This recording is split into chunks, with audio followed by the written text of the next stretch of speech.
வாழ்க்கை துணை. எத்தனை உறவு இருந்தாலும் அம்மாவ சொன்னாரா வாழ்க்கை துணைன்னு? அப்பாவ சொல்றாங்களா? நட்ப கணவனுக்கு மனைவி, மனைவிக்கு கணவன். வாழ்க்கை துணை. தமிழ்ல மட்டும் தான் இப்படிலாம் வார்த்தைகள் இருக்கு. நம்ம இப்படிலாம் சண்டை போட்டுக்கிட்டா, வேற யாருங்க நமக்கு புரிய வைப்பா?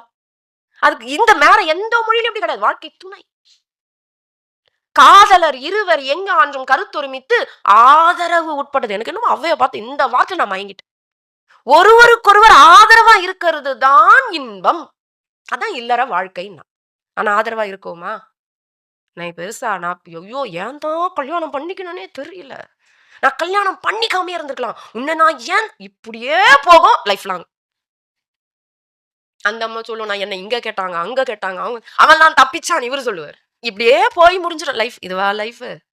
இறைவன் நம்ம மேல வச்ச கருணை. நீ தனியா இருக்காதடா. நீ போ அம்மா நீ தனியா இருக்காதம்மா. அம்மா, அப்பா கூட வளர்ந்தியா? அது ஒரு காலகட்டம் தான். அதுக்கப்புறம் நீ எப்பவும் இருக்கணும். இந்தா உனக்கு ஒரு உறவு. அதுவும் நீயும் நானும் வேற வேற கிடையாது. அதுவும் அவரும்.